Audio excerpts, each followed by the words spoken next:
Hello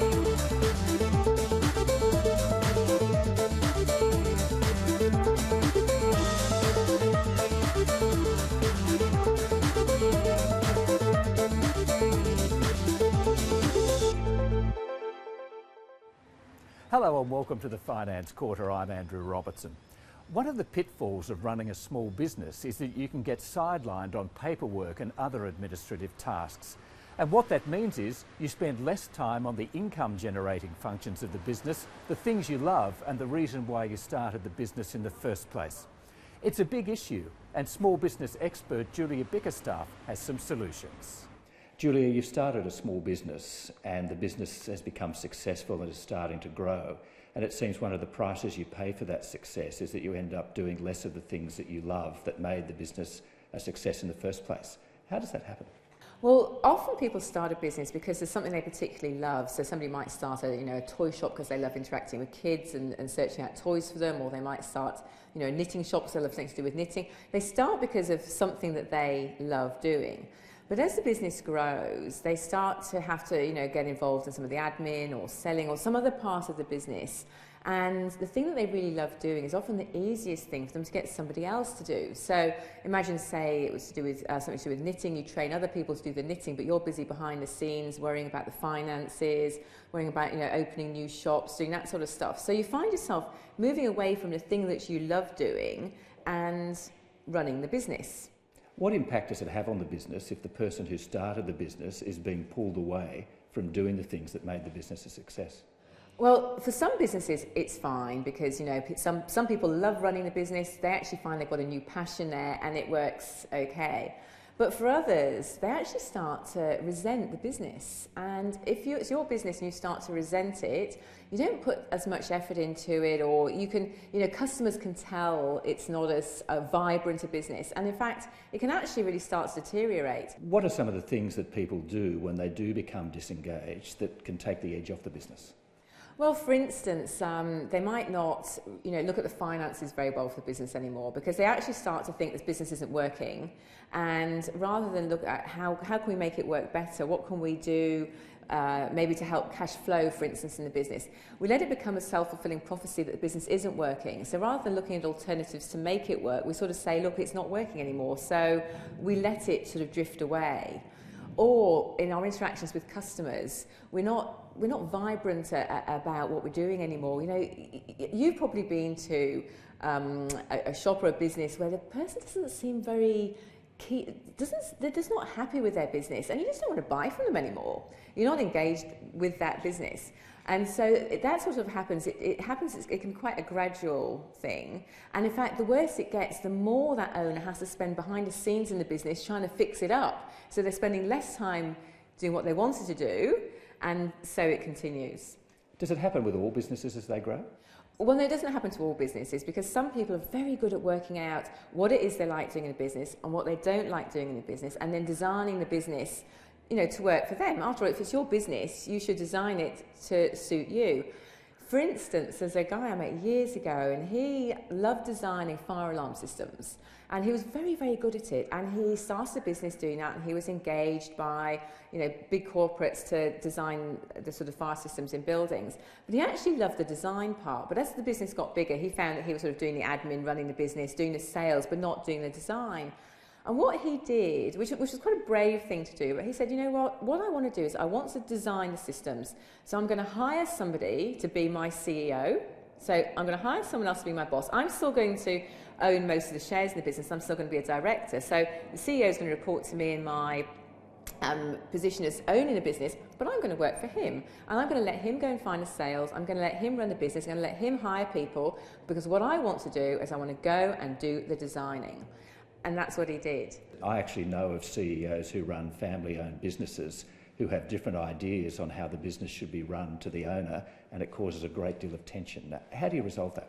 Look, I mean, it's not easy, and I think it takes a big, courageous person actually to say to somebody, you can run the business. You know what our objectives are, and I'm going to the reason I've hired you is for your skills at running this business. So I'm going to have to let you get on with it. And it's not easy, but I think it takes, you've got to respect the person that you've brought in to do the job which you've asked them to do. But as the owner, you can still help set, or you would be setting, what you want from the goals of the business, sort of the values of the business. Some of the fundamental parts of the business is still yours. What they need to do is they, within that framework, are running the business for you. Julia Biggerstaff, thank you very much for your time. It's a pleasure.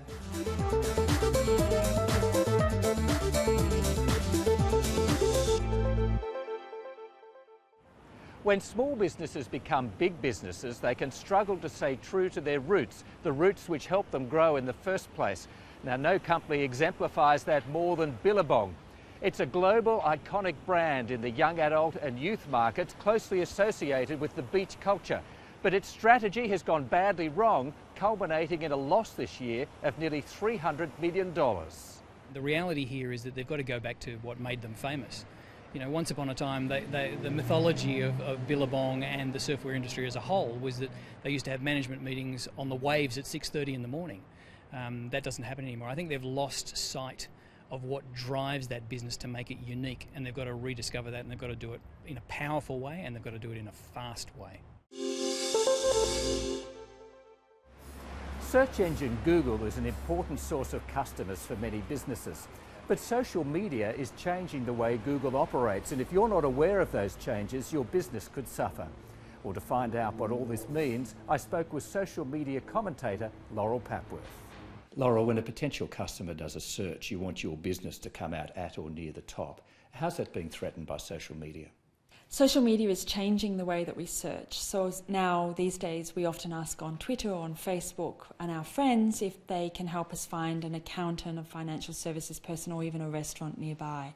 But the other thing now is that Google's seeing those behaviours and realising that's what we want as human beings, is personal recommendations. So they're gradually changing the search engine. They're changing Google search to reflect what our friends and family are liking online. So when you say reflecting what friends and family like online, it's people we relate with, not the whole community. That's right. Google's starting to change search so that what comes to the top of search are the things that your friends and family have liked in some form on a social media site. Maybe they've tweeted it, or maybe they've used Google Plus, or they've bookmarked it in some way and shared it in some way. And in some cases, it looks like Google's also tracking their personal history. So if they looked at a holiday, or they just Google searched and clicked on a restaurant, now it will show up in your search towards the top. So just to take that restaurant example, under the way social media is impacting Google searches, if you're a person who likes $20 meals and you're searching for a restaurant, you won't now be shown restaurants that charge $50 for a meal. It does look like Google's checking your friends in what we call your social graph. So if you're a university student and all your friends are university students and they don't have a lot of money and they're all going to the local restaurant and they're using check-in services like Foursquare and Facebook Places and Google Places and reviewing those restaurants and basically participating with those restaurants on the restaurant's Facebook page and Google Plus page and Twitter accounts, then Google looks at your social graph, at your friends. It looks at the restaurants that they're going to, the ones they're recommending and checking in on, and then it's putting those restaurants first. So yeah, quite likely you're going to get the cheap restaurants if that's what your mates are going to. But flipping it round and looking at it from a business point of view, what are the implications for business from the way social media is impacting the Google search system? I think Google search is just a part of the ongoing new social economy, which is what we call the C2C economy. It's the consumer-to-consumer economy or customer-to-customer economy. It's where when the customer purchases something, they immediately turn around and become the advertiser to their friends and family in their social network and say, hey, look what I just bought, or this is the restaurant I'm at, or here's a photo of the dinner that I'm eating.